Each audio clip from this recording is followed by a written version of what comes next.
Are you new to D&D and you want to play spellcaster, but you don't understand the differences between the class options?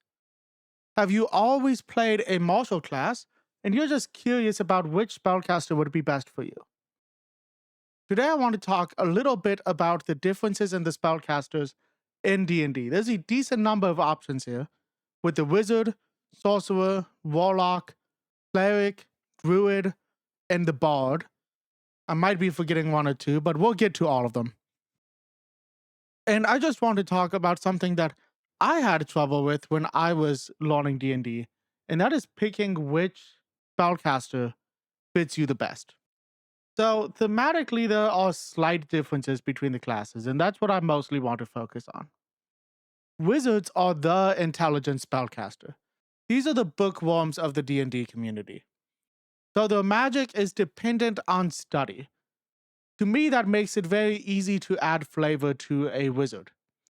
Maybe you were part of a magic school, like in Harry Potter or in Misfits in Magic, which Dimension 20 did. It's an incredible campaign. Maybe you have to study extra hard because you're part of a famous wizard family and you just want to live up to their reputation.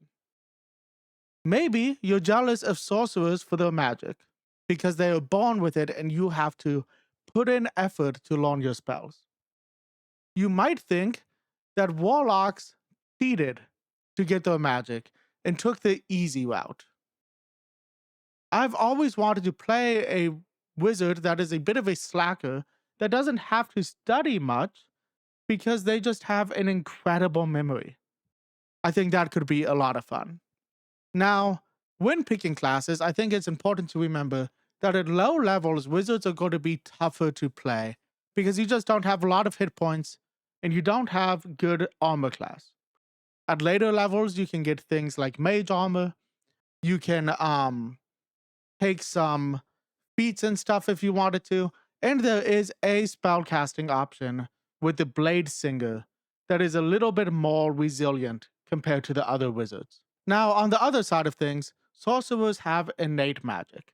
This could be from an exotic bloodline, exposure to cosmic energy, or some otherworldly influence. You could be descended from divinity or dragons. Your power might come from a different realm, like the Shadowfell, the Feywild, or even the Far Realms. You could have a Mind Flayer wiggling around in your head, a Mind Flayer tadpole wiggling around in your head, that hasn't fully transformed you yet, but it isn't impossible to progress to that next stage in the Ceramorphous. I don't remember how to pronounce that. It's a Baldur's Gate 3 thing. I do think it could be fun to play a divine sorcerer that believes they're a cleric. Maybe you're descended from an angel or something, and you believe yourself to be a cleric because you can heal people and you have holier magic than like your counterparts. Maybe you think you're a wizard, but you're just not good at learning scrolls, so you don't learn spells the same as your counterparts. Sorcerers are charisma casters, like a couple of these later options, so you could even be the face of the party if you wanted to be. You could play a very charismatic sorcerer. Now, on the other end, did your character have such a strong need or want for magic that you took a pact with a powerful being? It might be a devil, archfey, great old one, genie, celestial, lich, or even a vampire lord. In this case, you would be a warlock. Warlocks don't have a lot of spell slots, but they do have the best damage dealing cantrip in the game with Eldritch Blast. You can even customize it to do things like push targets back, have a longer range, or do more damage. Eldritch Blast is incredible. I kind of want to play Warlock for the cantrip. Some people play Warlocks as someone wanting out of the pact, or someone planning to betray their patron. Others might lean into the relationship with the patron. Some have even betrayed their parties for the patron, which isn't something I would recommend unless you know that your party is going to be okay with it. You don't want to have a lot of conflict at the table. You could even be a warlock that believes they are a cleric making a deal with an angel. They might think their deal is with a full god rather than a lesser celestial. But I think that would be really fun. I just think it could be fun to play characters that believe they're clerics. And I think the warlock and the sorcerer are the easiest ones to do this with. Honestly, warlocks have a similar flavor to the cleric, where the warlock has a pact with a powerful being, the cleric worships a powerful being. So I think it could work. Warlocks are also charisma casters, so you could once again be the face of your party, if you would like to be. Clerics follow a god that grants them divine magic. The god they follow normally dictates the subclass, which in this case they would call the domain. A cleric of the god of death could be a death domain or a grave domain cleric. A god of gnomes or trickster god, like Loki, might have a trickster domain cleric following them.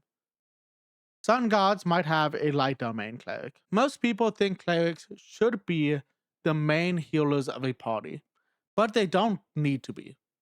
They are the best option for healers, but they can be more versatile than that.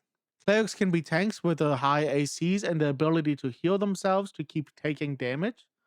Some clerics, like the Light, Tempest, or Death domain, can be high damage output players. They can be great at crowd control, especially against undead. Other classes like druids, bards, and paladins can heal, so you don't need to be the healer of your party. Or your DM could just make health potions more accessible and abundant. An issue with health potions in D&D is that they're expensive. And I think the main reason they're expensive is because they do heal you incredibly well. Imagine living in a world where you drink a potion and you don't have like broken bones. I mean, it's insane. Clerics are wisdom spellcasters, so you should have decent perception, insight, survival, animal handling, and medicine checks. Now, druids are primal spellcasters, drawing their magic from the natural world. They have a solid spell list that allows them to harness plant life, speak with and influence beast, and heal party members. They also have a unique ability called Wild Shape. This allows you to turn into an animal. Sometimes this means you may not cast many spells in combat because you're fighting as an animal. And at least until later levels, you can't spellcast in your animal form. I think there is a druid at later levels that allows you to.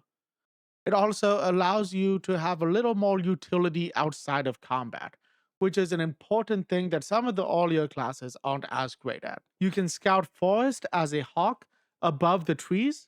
You can fit through gaps or scout ahead in a tunnel as a spider. You might even turn into like a dog or something to just sniff something out. My favorite druid is the Circle of Spores for the theming. I love the idea of a mushroom-based druid. But there are certainly some other great druids. The Moon Druid is great. The Circle of Stars, I think. There's some incredibly good options out there for druids. I haven't gotten to play one yet, but I've been intrigued by them for a while now. Now, bards are able to weave their magic into their words and performances. They are the musicians of the party. Probably the best face of the group, you are persuasive, a skilled liar, and overall just talented. You're decent at a little bit of everything. That's why they call this class the Jack of all trades. You have access to healing magic if you would like it. There are combat-focused bards that are particularly skilled with a sword. You could be skilled at illusion and deceit. Now, although everybody calls these the musicians of the group, you might just be a great storyteller or an aspiring poet, a thespian retired from the theater, or maybe even a magician, which was my first bard. Now, I know it doesn't make sense in a D&D world where there is real magic, but he was a performing magician. You should just be an entertainer in some way. Bards have a unique ability called Bardic Inspiration. This varies between the different subclasses. So the base ability gives you a die you can use to help others with ability checks, attack rolls, or saving throws. Some bards can use a Bardic Inspiration to allow an ally to add damage to an attack roll. Some allow you to add temporary HP after rolling a saving throw. Cutting Words is a bardic inspiration that allows a College of Lore bard to subtract the die roll from a target's roll. So if a target rolls like an 18 and you roll a 5 on your bardic inspiration, that brings it down to a 13.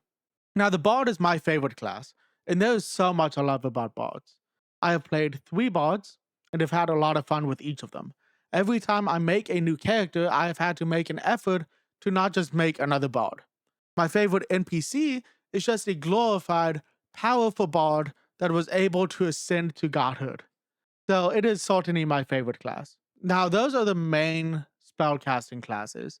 There are some half casters not mentioned here. So paladins use divine magic to a lesser degree than the cleric, and they get to use their charisma as their spellcasting ability instead of wisdom. They are well known for their smites.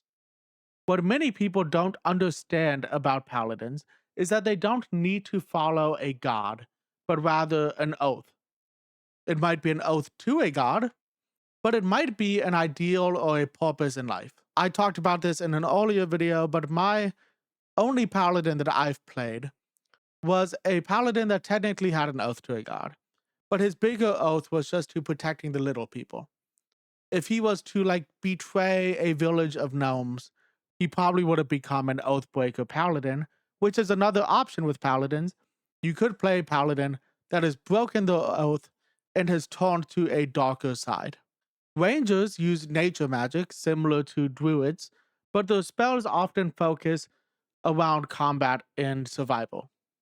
Artificers are intelligence casters like wizards, but their inventions are more important to their characters than their spellcasting ability. Most of an artificer's spellcasting is going to be like infusing magic into items. There are also subclasses that allow for spellcasting from classes that normally don't.